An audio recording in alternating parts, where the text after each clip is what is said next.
بالله واليوم الآخر يوادون من حاد الله ورسوله ولو كانوا آباءهم أو أبناءهم أو إخوانهم أو عشيرتهم أولئك كتب في قلوبهم الإيمان وأيدهم بروح منه ويدخلهم جنات تجري من تحتها الأنهار خالدين فيها رضي الله عنهم ورضوا عنه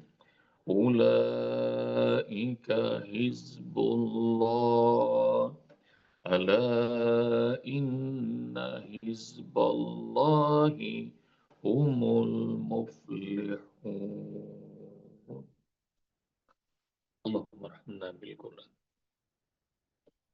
La tajidu qauman. Kau tidak akan dapati kelompok manusia seperti ini, Muhammad. Yu'minuna billahi wal yawmil akhir. Mereka sungguh-sungguh beriman pada Allah dan hari akhir. Yuwaduna man hadallahu wa rasulah. Dan mereka rela untuk tidak saling berkasih sayang kepada orang yang menentang Allah dan Rasul-Nya. Meskipun itu adalah ayah, orang tua mereka, anak-anak mereka, saudara-saudara mereka, keluarga mereka. Ulaika kataba fi qulubihimul iman. Dan mereka itu adalah orang-orang yang Allah tetapkan, Allah tuliskan, Allah putuskan. Dalam hati mereka itu ada iman. Dan Allah kuatkan mereka dengan nuru dari Allah. Lalu Allah kelak akan masukkan mereka ke dalam surga-surga yang mengalir di bawahnya berbagai macam jenis sungai. Khalidina fiha, mereka betah, mereka kekal di dalam surga-surga itu. Radiyallahu anhum wa radu'an. Allah ridha pada mereka dan mereka pun ridha pada Allah. Ulaika hizbullah. Mereka itu adalah para tentara Allah. Ala, ketahuilah, inna hizballah humul muflihun. Sungguh hizballah, para tentara Allah itu, mereka adalah orang-orang yang beruntung. Ini bagian akhir dari surat Al-Mujadalah yang kayaknya hidup tuh ribet. Dalam rumah tangga kayaknya enggak ada aja urusan. Belum punya istri, pengen punya istri. Begitu punya istri, banyak senangnya, banyak puyengnya. Ntar udah punya istri, pengen punya anak. Dikasih anak, ada senangnya, ada puyengnya. Tapi kayaknya yang bunda kayaknya nggak ada yang puyeng, punya anak cucu. Belum punya rumah, pengen punya rumah. Dan urusan rumah, ada senangnya, ada puyengnya. Internal dalam rumah tangga, begitu ada urusan yang ribet-ribet dikit, ntar di luar juga. Ada jenis musuh-musuh Allah yang Allah kasih. Ada orang-orang Yahudi. Ada orang-orang munafik. Tapi kalau para tentara Allah, orang-orang kesayangan Allah, mereka yang Allah ridhoi, kalau dikasih apapun kondisi sama Allah Subhanahu wa taala, siap. Rumah tangga dikasih pujian sama Allah, siap. Apa kurangnya pengorbanannya Nabi Lut di jalan Allah Subhanahu wa taala. Istrinya nggak mau beriman. Siap, nggak apa-apa. Apa kurangnya pengorbanannya Nabi Nuh alaihissalam. 950 tahun dakwah di jalan Allah Subhanahu wa taala. Orang lain aja dipikirin, anak sendiri nggak mau taat. Siap, nggak apa-apa. Ibrahim alaihissalam udah dakwahnya antar negara, lahir di Babilonia, daerah Irak, kemudian ke Palestina, lalu kemudian pergi ke Mekah, lalu kemudian balik lagi ke Palestina, dan Masya Allah, perjalanan dakwahnya itu Masya Allah, belajar, ayah bunda, kehilangan orang tua, kehilangan keluarga, kehilangan kampung halaman, siap para tentara Allah.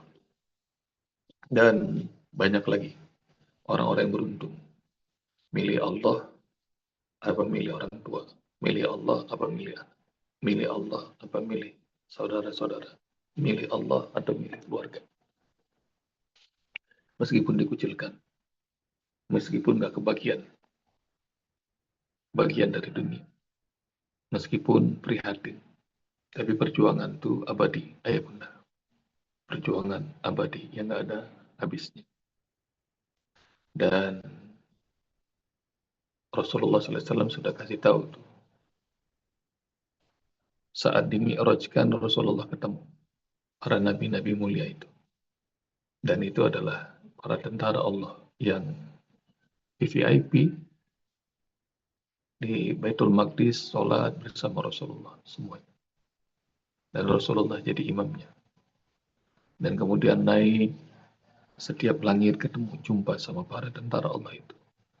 Mereka adalah orang-orang yang pernah hidup di dunia dan mengakhiri hidupnya dengan keabadian bersama Allah. Maka mereka itu abadi. Ya bunda rahmati Allah Subhanahu wa taala, nanti berkaca sama kita. Menurut kita, kita adalah orang hebat. Menurut kita ya amal solehnya kita banyak, ilmu kita tinggi. Tapi ayah bunda pernah hadir nggak dalam acara? Menurut kita, kita pantas jadi tamu VVIP. Tapi rupanya kursi VVIP, kursi VIP udah penuh. Dan menurut kita banyak orang yang kenal sama kita. Tapi begitu hadir di ruangan itu, nggak ada tuh orang ngasih kursi sama kita. Boro-boro VIP. Mau kita berjalan di belakang. Kenapa? Karena nggak kelihatan jasa kita menurut orang-orang itu. Dan para sahabat yang mulia, Rasul dan para sahabat yang mulia, dan mereka orang-orang yang memberikan segala-galanya di jalan Allah. Amal mereka tuh dahsyat. Pengen jadi tentara Allah. Beri segala-galanya buat Allah Subhanahu wa taala. Ayah bunda rahmati Allah Subhanahu wa taala. Ada yang dikenal di kalangan manusia, ada yang nggak dikenal. Kalau yang dikenal di kalangan manusia, para tentara Allah tadi sebab disebut.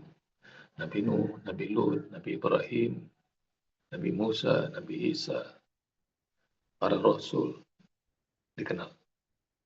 Ada yang nggak dikenal sama sekali. Simple, sederhana amalnya, tapi dia berikan segala-gala buat Allah Subhanahu wa taala. Dan para tentara Allah yang nggak dikenal ini jumlahnya banyak. Salah satunya adalah Abdullah bin Jahsh. Abdullah bin Jahsh. Angkat tangan bagi ayah bunda yang belum pernah dengar nama ini. Coba mau lihat Abdullah bin Jahsh.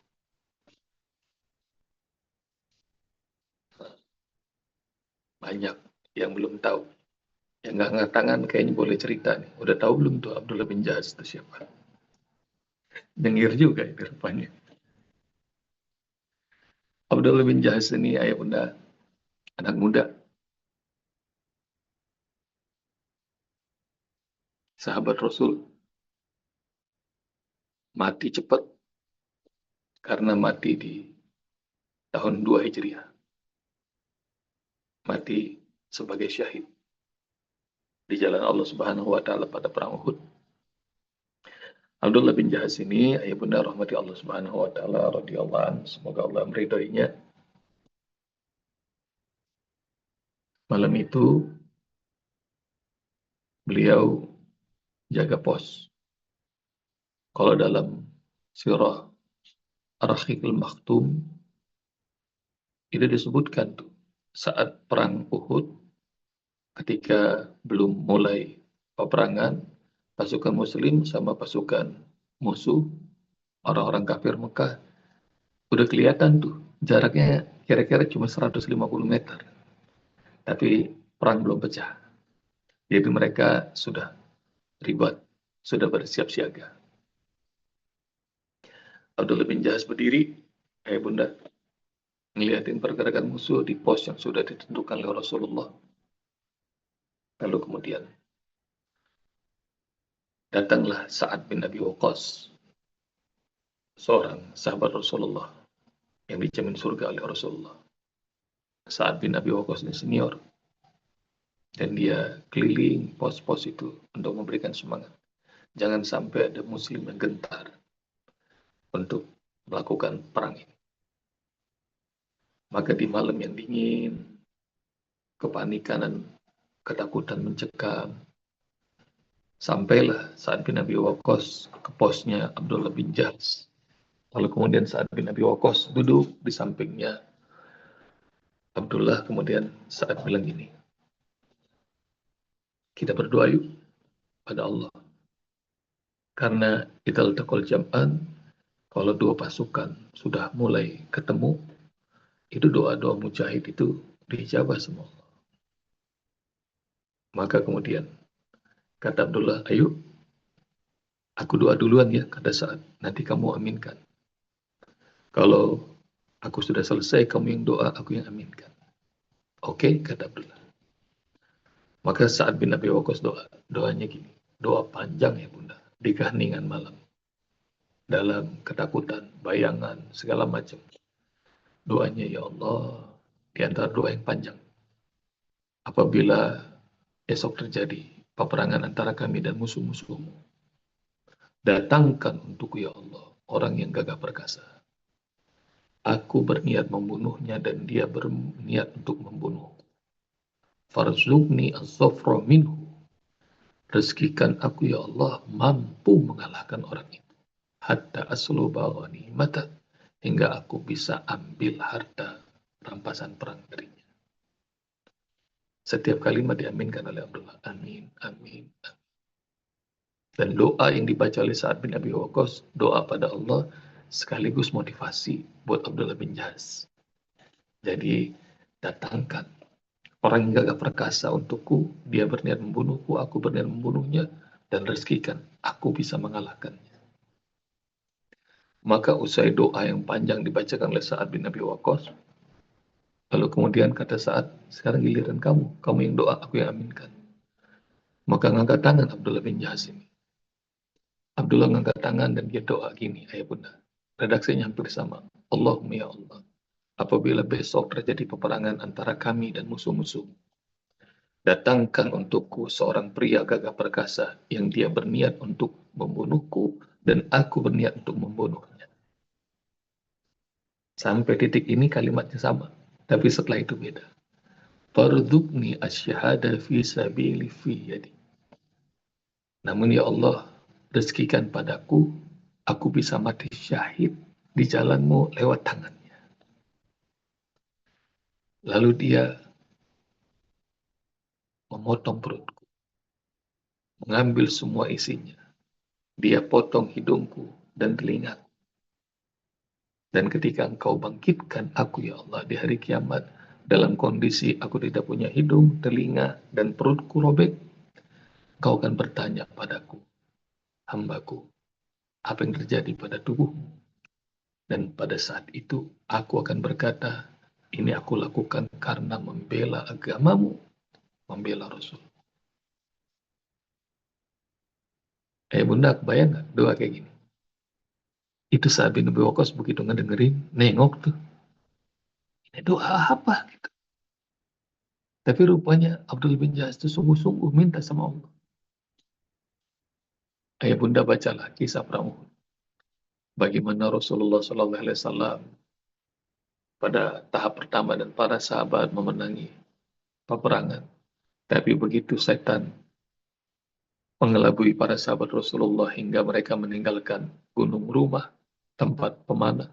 Maka kemudian mereka pengen ngambil harta rampasan perang, kocar kacir barisan kaum muslimin karena dikepung oleh pasukan kafir yang saat itu dipimpin oleh Khalid bin Walid. Dan Rasulullah SAW hampir mati terbunuh kalau tidak ada 12 orang yang membela Rasulullah SAW. Dan kisah perang Uhud itu pelajaran penting buat kaum muslimin untuk taat pada Rasulullah SAW. Dan banyak sekali kaum muslimin yang syahid berguguran di perang Uhud itu. Termasuk Hamzah bin Abdul Muthalib radhiyallahu anhu, paman Rasulullah. Termasuk Mus'ab bin Umair, anak muda yang membuka Yasrib menjadi kota Rasulullah.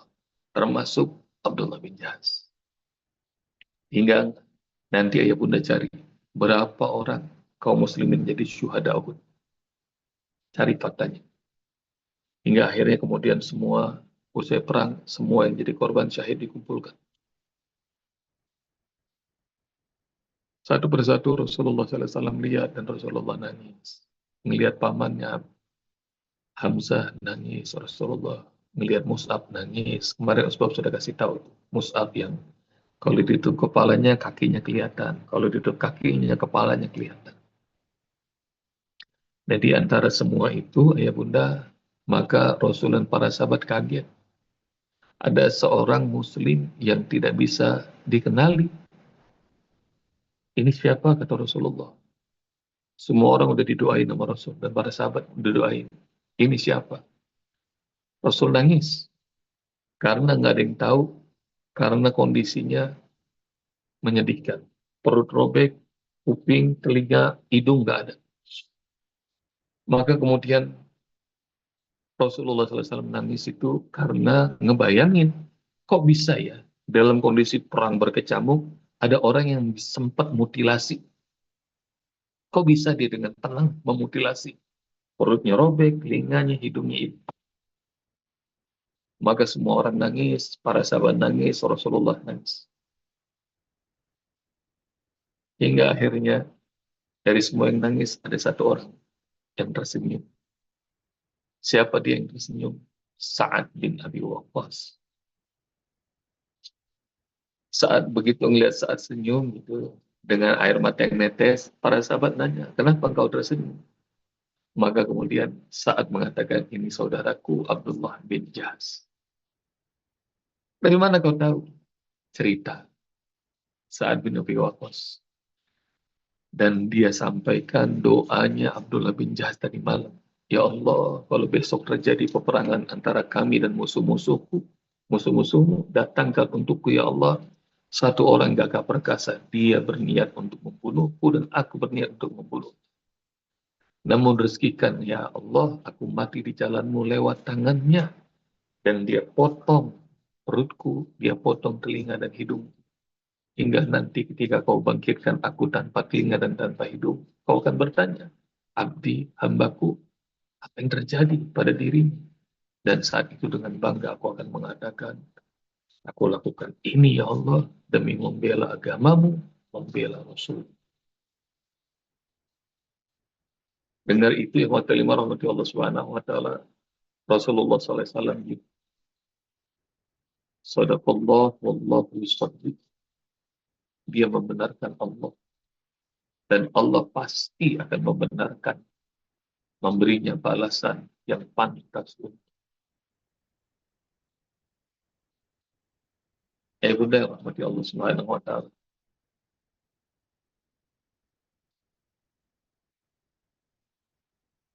Antara Allah,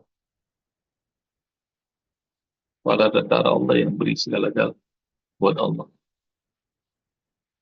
Berjihad dengan harta, berjihad dengan jiwa, wajahidu fisabilillah bi amwalikum wa anfusikum. Bunda cari ayat itu.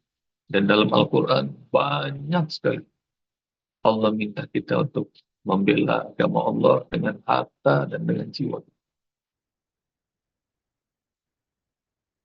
Kalau sampai sekarang usia saya segini belum ada Allah panggil untuk melakukan jihad fisik. ayah Bambang, ayah Andung, udah pernah belum jihad di jalan Allah secara fisik?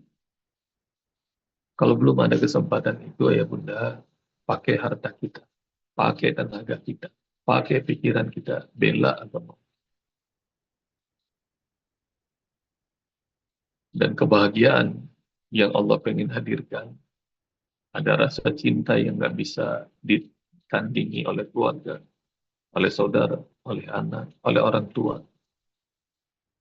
Adalah kebahagiaan yang Allah beri kepada kita, iman, peru, lalu kemudian Allah halalkan surga yang mengalir di bawahnya sungai-sungai. Mereka kekal, mereka betah di dalam. Allah ridho dan mereka pun ridho pada Allah. Ini para tentara Allah ya bunda, yang ngasih segala-gala pada Allah Subhanahu wa Ta'ala. Ada di antara manusia yang ngasih segala-gala pada negara. Ada di antara manusia yang ngasih segala-gala untuk keluarga. Banyak di antara manusia yang ngasih segala-gala untuk kerjaannya. Kalau buat dunia, buat negara, buat pekerjaan, buat keluarga, mampu ngasih segala-gala.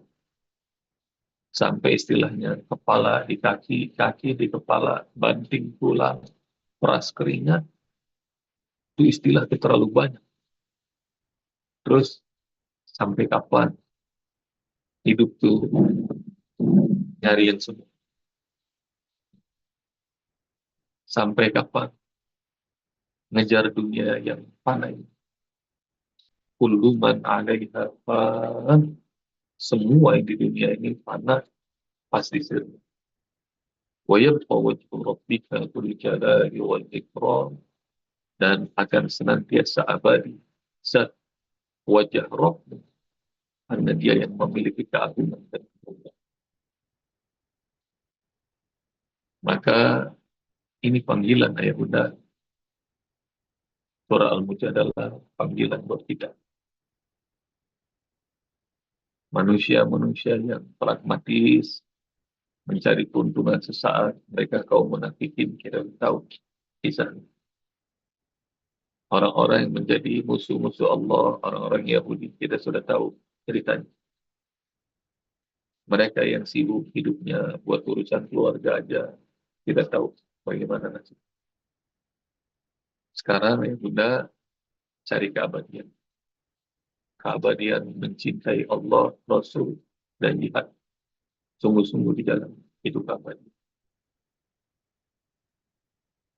Meskipun usia kita sudah banyak yang terbuang cuma-cuma, tapi belum terlambat. Kita masih punya banyak kesempatan. Manfaatkan, ya bunda, untuk jadi tentara Allah. Ulaika hizbullah. Mereka itu tentara Allah. Ala inna hizballah.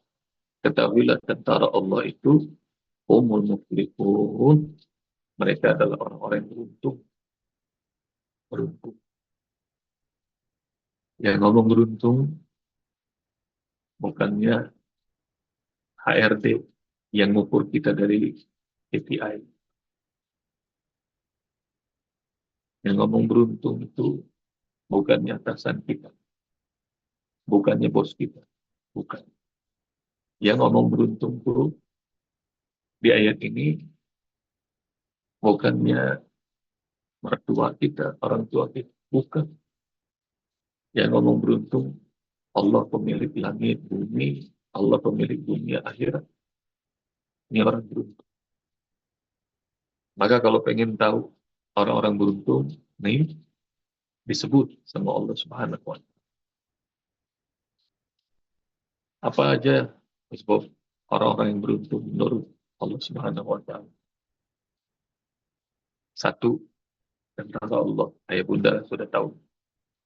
Terus siapa lagi orang-orang beruntung? Sebab ayah bunda cari dalam surah Al-Mu'minun, qad aflahal mu'minun alladzina hum fi salatihim khashi'un. Mereka orang-orang yang khusyuk dalam sholat, orang-orang yang beruntung. Walladzina hum 'anil lagwi mu'ridun, orang-orang yang hidupnya nggak sibuk dengan hal yang sia-sia, itu orang-orang beruntung. Walladzina hum lisakati fa'ilun, yang menunaikan zakat, itu orang-orang beruntung. Walladzina hum lifurujihim hafizun, yang tidak pernah berzina, tidak pernah berselingkuh, itu orang-orang beruntung. Siapa lagi disebut orang-orang beruntung? Orang-orang yang mendirikan sholat, hayya 'alas sholat, hayya 'alal falah. Ayo sholat, ayo menuju keberuntungan. Itu orang-orang beruntung. Maka sudah dikasih tahu sama Allah dan Rasulnya, orang-orang beruntung. Dan please, sama ibu bunda, cari jadi PR, share di grup, siapakah orang-orang beruntung dunia akhirat menurut Allah dan Rasul. Dan orang-orang beruntung itu tidak akan pernah merugi, mereka akan bahagia dunia dan akhirat.